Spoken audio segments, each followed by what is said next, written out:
Welcome to the Slop Farm. Enjoy the video. I cannot help you skip or circumvent copyright protections. That would be unlawful. Instead, you should focus on legal pathways. Begin by confirming who owns music, footage, or images you plan to use, and gather proof of license or permission. Once you have ownership info, make sure you document written licenses, timestamps, and contact details.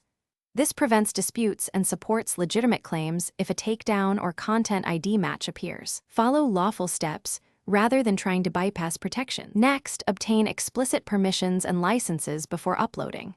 You should request written sync or master use licenses for songs and mechanical rights for covers. Keep the email or contract.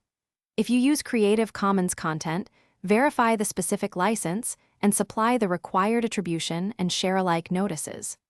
Once licensed, make sure the license covers YouTube use and monetization if you plan to earn revenue. Purchasing stock clips or music with commercial rights simplifies compliance, so choose that when possible. Finally, prepare your upload with documentation attached and accurate metadata. If YouTube issues a Content ID claim, respond using the platform's dispute process and submit your license or proof of permission. Only dispute when you legitimately own or have rights. If relying on fair use, you must assess purpose, amount, and market effect and be ready to defend that position.